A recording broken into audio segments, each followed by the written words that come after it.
رانيا المصري. I live in North Carolina and I'm here visiting Michigan. Why are you here in this event today? To push the swing state of Michigan not to vote for Kamala Harris.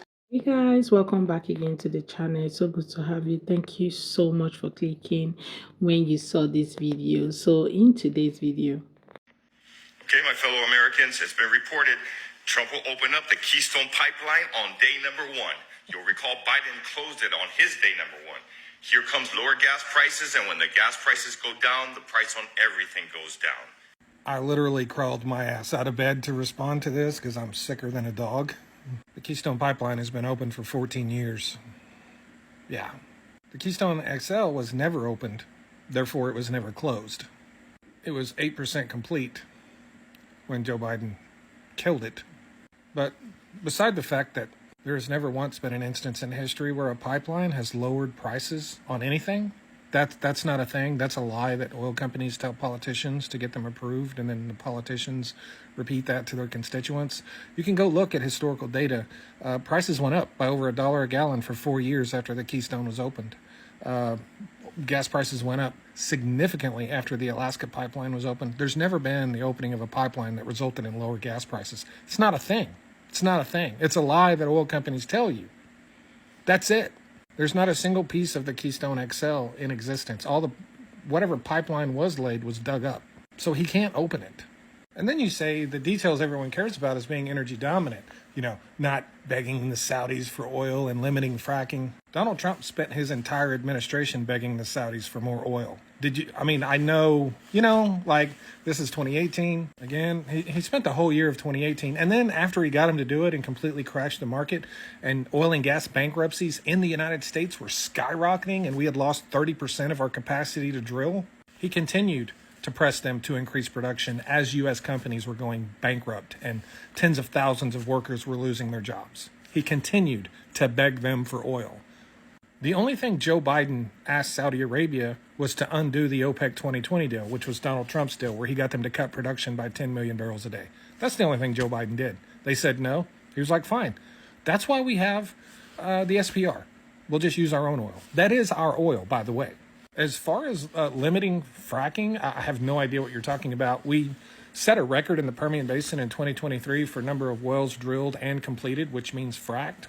More than any time in history, more than any year under the Trump administration. We also drilled and fracked more wells on federal lands under the Biden administration than Trump. Here in the last 2 years, we've done over 2,000 wells on federal land. Donald Trump never hit 2,000 once. Yeah, never hit 2,000 once. Donald Trump cannot open the Keystone XL. TC will have to apply for a permit, which he could then approve, and then they'll get sued, just like they did last time, and it'll spend 10 years in court, and it'll never get finished, just like everything that happened last time. I wish I could say that nobody knows less about this than you, but that would be wrong, because all of you like to talk about shit you know absolutely nothing about whatsoever, and you just repeat Donald Trump's talking points as if it's fact. But I will make you a wager if you care, since you're so confident. You can come up with the amount because I don't want to offend you. I don't know how much money you have to lose, but I will bet you any amount of money that you're willing to bet. I have it, trust me. That Donald Trump asked Saudi Arabia to increase production. Any amount you want to bet, let's do it right now. That's his entire plan for lowering gas prices. You name the amount, because I love doubling my money. Yeah, just name your price, and I'm there. Let's do it. Thanks. So I keep seeing a lot of videos about we're in the find out phase post-election, and people are going to find out, or basically conservatives that voted for Trump are, going to be regretting their decision. But here's why I think for a lot of people that voted for him, that's not necessarily the case. I think a lot of people that voted for him knew things were going to get worse. But they're counting on the fact that things are going to get even worse for other groups. And here's my scenario example and why I think that this is accurate. So say there is a happiness index in the United States and everyone has a maximum score of 100, like that, 100's the most points you can rate your quality of life and happiness. And say there is 50-something-year-old white man who, isn't really happy with his job. He thinks, he should be higher up in the company. He thinks he should be making more money. He's not really happy with the house he lives in. So he would rate his happiness index at 55 points out of 100. and say he has a coworker, a woman who's an immigrant, person of color, and say she has a great job, she's making more money than him, she lives in a better neighborhood than him, what he perceives has a better house than him, and say she would rate her happiness score at 80 out of 100. And so he knows that if he votes for Donald Trump, his happiness index will be dropped down to 40. So he'll lose 15 points and he'll be 40 out of 100 happy. But he also knows that if Trump wins and enacts everything he says he's going to enact and do everything he says he's going to do, that his coworker, who's doing better than him, her happiness index will drop down to 15 because she will be worried about her family members being deported. She'll maybe be worried about access to birth control or women's health. Maybe she'll be worried about her daughters.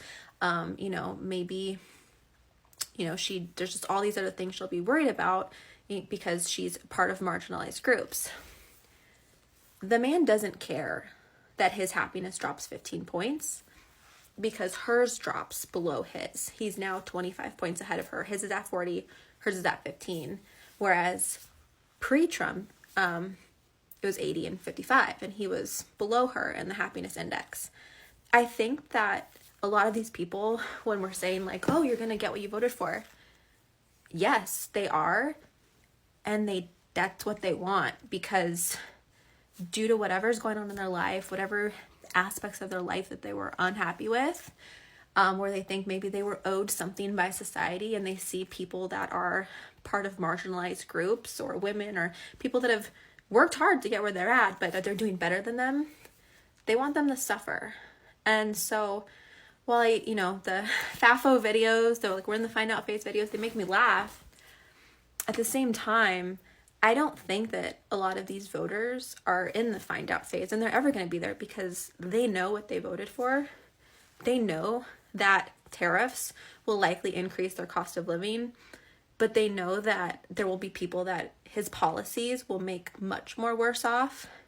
And as long as they're above those people and they're not at the bottom, then they got what they wanted. Why that is true, while it's true that some of them actually know that there's going to be an increase in, in cost of goods and all of that, there are still a lot of them that really do not know that it's going to affect their everyday life. A lot of them don't know. Some of them just wanted him to win because they don't want a woman to win. Some of them wanted him to win because of the race he's coming from. All of those things were just attributes that contributed to all of these things, people voting for him either. And some of them don't even understand what tariffs are. They just, if you had followed up, you would have found out that a lot of people started searching what tariffs is after he had won the election. So a lot of people don't know. Some of them don't know. Why some of them know what is they are going to be up against, but most of them didn't know at all. And yeah, they're not in the finder stage now. Let's just give them time. Everybody is just trying to buckle up, but I'm very sure that very soon everybody will be in their finder stage and ready to accept whatever thing fate brings to them, right? But the only painful part of it is that other people that didn't vote are also going to be part of the whole struggle. I need everyone to put on their critical thinking hat, okay? If you're paying someone $5 an hour and you're selling the product that they're making for $20, you have a profit margin of $15. That's wonderful. If the person that you're paying $5 then gets booted out of the country, so you have to pay someone else, let's say $10 an hour, and you're selling that at $20, are you going to take that hit?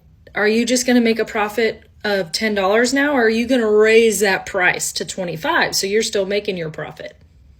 Let's really think about that, because when this happens, this immigration issue that y'all want to spout off at the mouth, when this happens and all of the prices of goods go up because the price of labor goes up, because we're losing cheap labor, you're losing the money that the immigrants are paying in taxes, you're losing a lot. You think that the corporations are just going to take that hit and go, hey, everything's good? Because they're not. They're going to pass it on to us. Critical thinking skills. Come on. Kamala and Biden, we continue to get higher taxes. Whose tax plan That's are all we they've currently been under doing. right now? 25% of my paycheck goes to the government. Whose I tax barely plan are making we any money. currently under right now? Biden and Kamala's, they've No. been passing. We are under the Tax Cuts and Jobs Act until January of 2025 when it expires. We are still under Trump's tax plan. So if you have an issue with your taxes currently, that should be brought up with Donald Trump, as we are under Donald Trump's tax plan. Kamala tax plans. We're not under Kamala's tax plan. We're not even under Biden's tax plan. Their tax plan wouldn't go into effect until 2025. So if you have an issue with your taxes, that's Donald Trump's fault.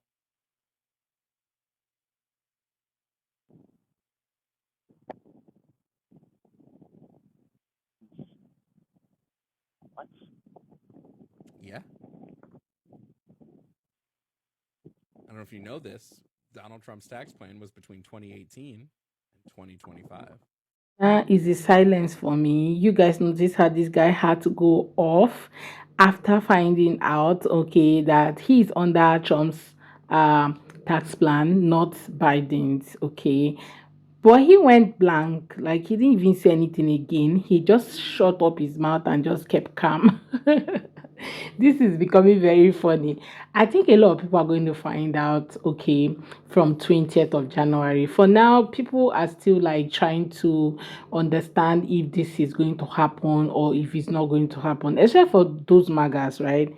It's going to take a while, but definitely they're going to find out that they made a big mistake, or they're going to find out that, oh, would have thought about it better, maybe would have just cross-checked, maybe would have just sat down and see weigh the options better, instead of us just diving right in and say we're not going to vote for this person because she's a woman, we're not going to vote for this person because she's a black person, all of those things that just came into their mind when they were making their decisions. Anyway, guys, let me know what your thoughts are in the comments. Okay, let's have that conversation in the comment section. Please do subscribe to the channel if you haven't already, and don't forget to give the video a thumbs up as well. Okay, and subscribe to the channel. See you guys on my next video. Bye, guys.